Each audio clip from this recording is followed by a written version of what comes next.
Greetings G4G fans, it's Napalm Dawn, and today we're here in the Diablo 4 pre-order beta.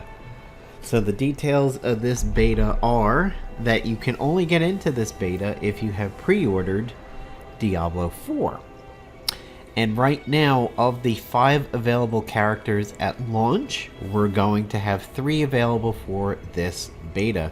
It is going to be the Barbarian, the Rogue, and the Sorceress.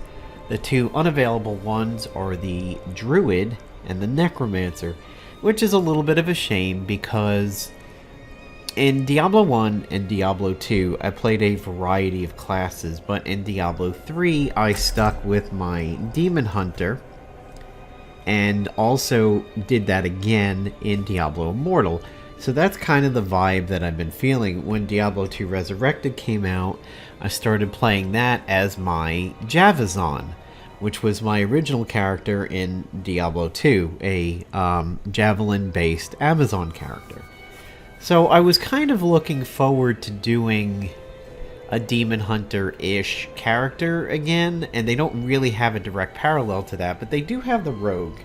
And the way that the Rogue skill tree works out, which is accessible by hitting A, is that you will see it is a little bit Demon Hunter-ish, because at the first notch over here you can go into melee attacks, you can go into rapid fire melee attacks, you can go into puncture, which is throwing knives, or you can go into bow related items. So I decided to pick the Rogue because I've never played. I actually did play a little bit of a Barbarian in a multiplayer scenario with Diablo 2 way back when, but for the most part I have never really played a Barbarian. I've done the Paladin, I've done the Amazon, I've done a Druid, I've done a Necro, and in D3 I have a secondary character as a Monk that I didn't really play that particularly much. I was watching a streamer play Diablo 4 before I had gotten into it. I had preloaded it the night before, however I hadn't really logged into the game yet. I hadn't made my character. When the streamer was playing it, he went up to a door that he was supposed to go in for a quest, and it didn't let him in, so we walked away from it, and then he came back and it let him in. He was like, oh, that's definitely a bug, and he was saying, you know, I don't really know if this game's going to be ready in 3 months, and everybody in chat was sort of doomsaying a little bit. It was very doom and gloom, like I don't know if it's going to be available, and I was just like, wow, dude. So you hit a little bit of a bug there, okay. There's well-established AAA games that sometimes have problems with triggers. Even World of Warcraft right now sometimes has problems with triggers. If you're talking to a character and they are supposed to do something, like maybe continue the conversation or offer a different conversation choice, you sometimes have to walk away, which essentially cancels your interaction and go back. It happens. Then I started playing Diablo 4. And I went from going, wow, you know, I think everybody's kind of freaking out, you know, doom and glooming this beta here, which all betas have some kind of an issue. Who says that it's not going to be available in 3 months? It's still a pretty long time, and it was a little short button.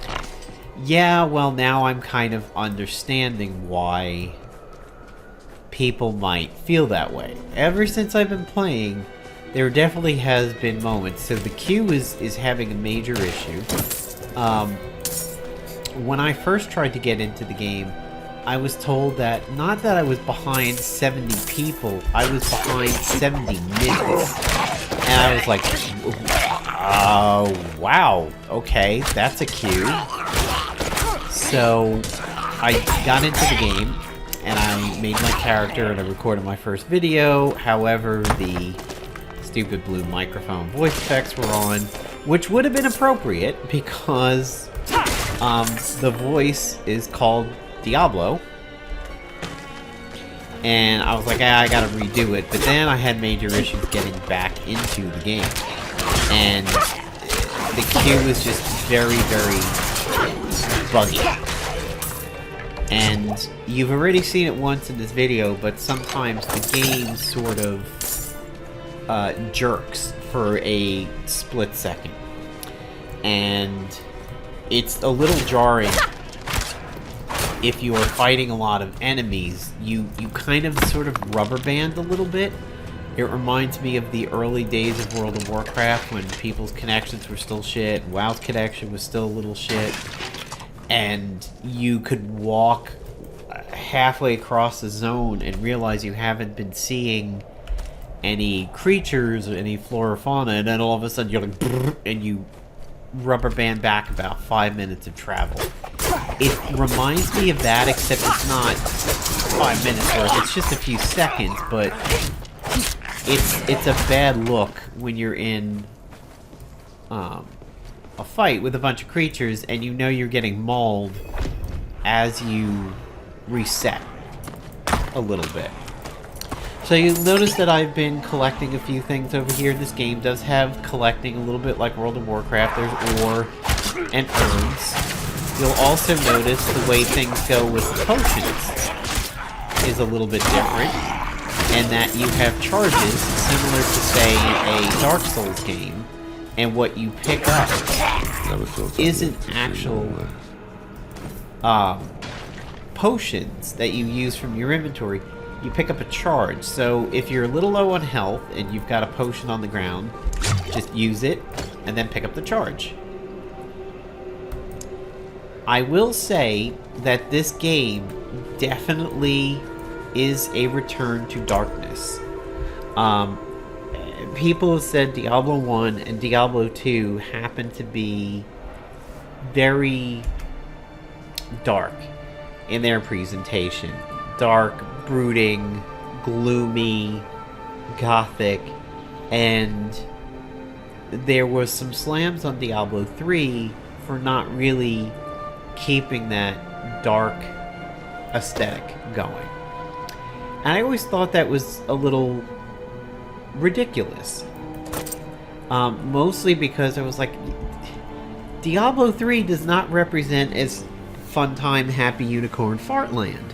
It's still a very, very serious game, but there was a belief that 1 and 2 were very much darker. Well, 4 is about as dark as you're going to get. From that intro cinematic that we saw years ago when it was announced at BlizzCon with the whole blood portal and everything, that is the first thing you're greeted with in this game.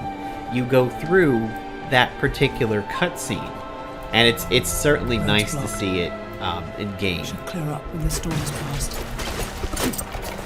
It's definitely fun to see that. See, there was that little skip over there. I just had that skip for a split second. I'm going off the... Ooh, okay, that's interesting. Like I had some kind of a little icon over his head there. So it's nice to be reacquainted with that, even though you can go on YouTube at any point in time and see that video again. But it was nice to be greeted with that in game because it sets the tone. When you see that cutscene, it gives you an idea of like, this is what the game's gonna be. Strap in, folks. It's gonna be dark. It's gonna be brooding. It's gonna be gory. And so far, I gotta say, they're doing a pretty good job of it. They really seem to be leaning into that. I mean, the stuff that you go through early on, I'm not gonna reveal it, as that's a bit of a, plot thing. It's pretty gruesome. And it definitely leans into the dark, bloody tones of the game, and that intro cinematic does really set the example. So something that I brought up in the first video that I wound up having to wipe out is that so far, even at such low power, I'm already enjoying this game. The angel in Arius. But hold on. I'm sure you've heard the Cathedral of Light babbling about their Holy Father. Well, he's real. An angel walks among us. And when he learns that Lilith is here, blood will flow. They are ancient enemies. Sort of. They'll drag the whole damn world into their feud unless we can stop it. So, what the deal with Inarius That's not and like it. Lilith is... Kiyovershad lies just Hey, ahead. this is not a spoiler, because you can go to the wiki and find this out. Lilith seems to be getting set up to be the big bad of this game. She is the daughter of the Lord of Hatred. It is believed that the Nephilim came about because the angel Inarius, who you can see in the Diablo Wrath animation, which is available for free on YouTube, Inarius and Lilith had a union. It is believed that the Nephilim are the result of that union. To enter the city, you must We have no first... time for this. Let's see what we got here. To enter Kiyovershad, you must perform a cleansing ritual. Meaningless gesture, but some people take comfort. Oh, good. We gotta get baptized. How dare you? Just let him through, lad. I've tried for years to get Lorath to do the ritual. Fine, but this one stays. I'll meet you inside. Oh, I gotta have to get baptized. Take a piece of holy cedar wood from the shrine and inscribe it with the sin which troubles you. Oh, this is the Then part that I had cast seen it the into streamer. brazier. Alright, we might wind As up the with the fire bug pretty soon burns over the here. wood, so too will the light burn away. Anger. Don't burn away my anger. It's literally my secondary resource. So, Lilith and Inarius had a union, and that is believed to be where the Nephilim come from. And of course, the Nephilim are the main characters of the Diablo games. You must feel as though a great weight has been lifted from you. Welcome to Kiyovershad. Okay, I've purged myself of anger. So now I'm not going to be able to fight anymore. I'm just going to have to use harsh language at the enemies I encounter. Ooh, yeah, there were the hitches right over there. I want to go find an armorer because I've got a lot of stuff to sell. What do you write on a little piece of wood? Something about hate or anger, perhaps? Yep, you have horses in this. You actually start the game on a horse, and then stuff happens.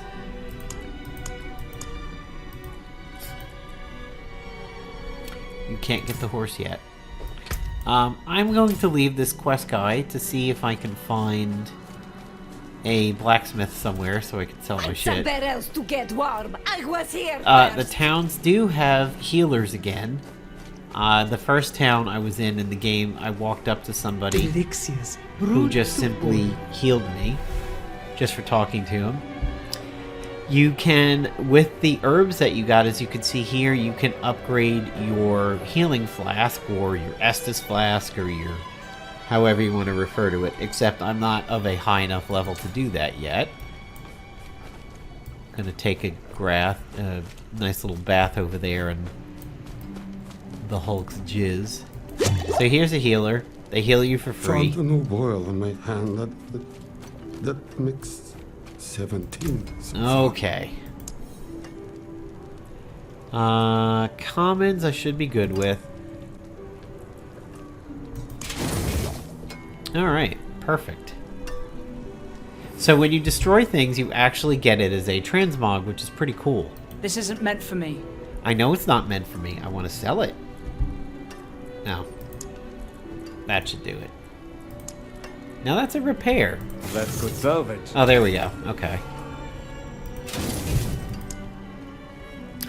So it does bear some resemblances to Diablo Immortal, where you can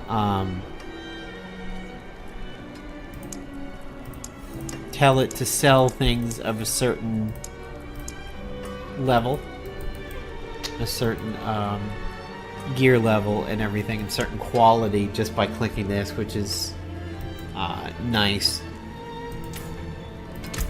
It doesn't seem to sell anything though.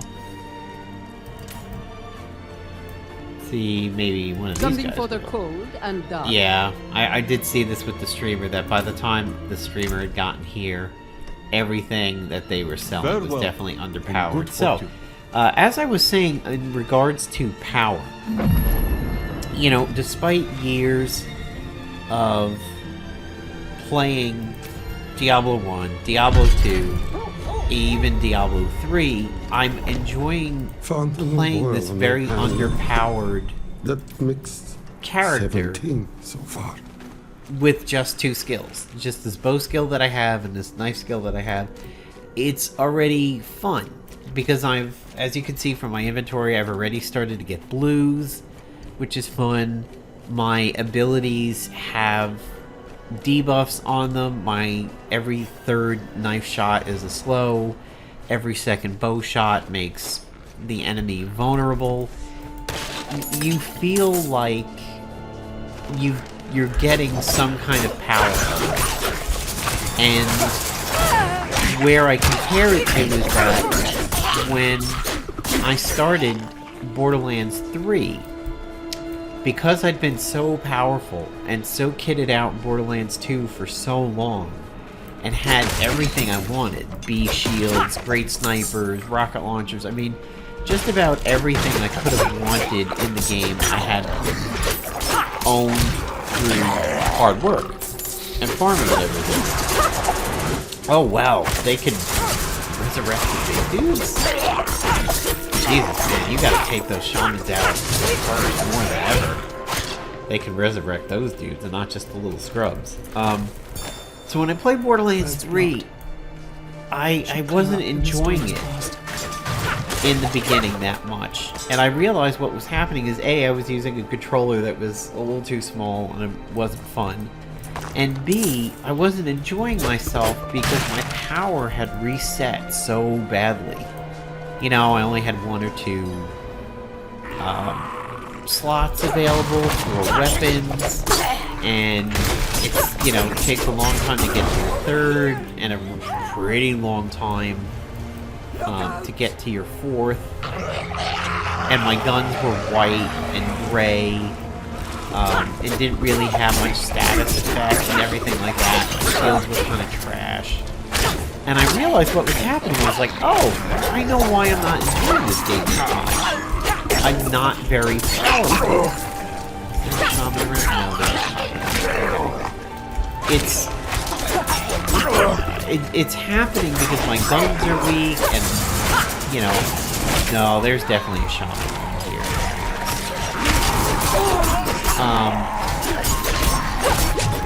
And, you know, my abilities are lacking. And when that dawned on me, and yes, I didn't like the villain character, Jack. The twins were not that much to write home about, to be honest. Oh, I'm trying to get to you, person. Everybody's getting in the way. I can't shoot them.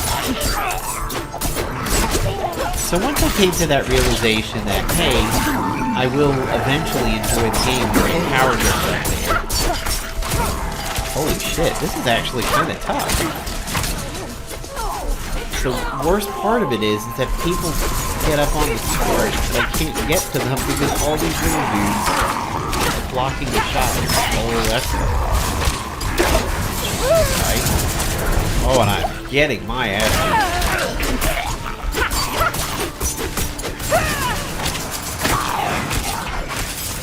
I gotta get to the shaman.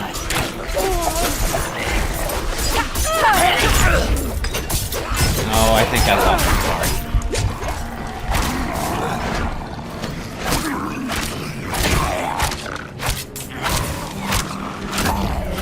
Oh, nope, I did it. That was actually kind of rough. That was no walk in the park over there. So that's another reason why this game is fun. It's definitely challenging off the get-go. You get some powers off the get-go. You get some blue items pretty early. So if you're so used to being powerful in your Diablo game, you can see the curve goes up pretty well. and you're not just sitting there literally with like one basic attack for a whole bunch of levels and you can't really do anything.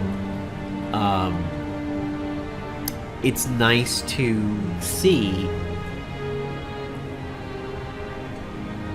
that you're not just going to sit there as a complete noob for a long period of time. So far, Diablo 4 is quite enjoyable. I'm happy I've pre-ordered it. I'm definitely going to be playing it. I have faith that some of these hitches that I'm seeing will eventually go away. I mean, sometimes it's a new area. Like going into town, I can imagine a small hitch there, but then again, I've also had hitches just out in the world for no particular reason, and that doesn't feel good. So, you can see here there are some dungeons on the map already. This Altar of Lilith, you get an achievement for that, and it like buffs people in the game and the zone and everything. So this game I think is going to be a lot of fun. I think it's going to be involved way more complexity than the other Diablos I've ever had. And yeah, looking forward to playing it when it comes out. So far, happy that I pre-ordered it, but hopefully the queue and performance issues get fixed by the time this game goes live. It is Blizzard, so I would imagine that they would, but I would also imagine on the first day, and potentially next week when the open beta gets released, the queues are probably still going to be pretty trash. Alright everybody, this is Napalm Dawn signing off from here in the Diablo 4 pre-order beta. Catch you in the next video.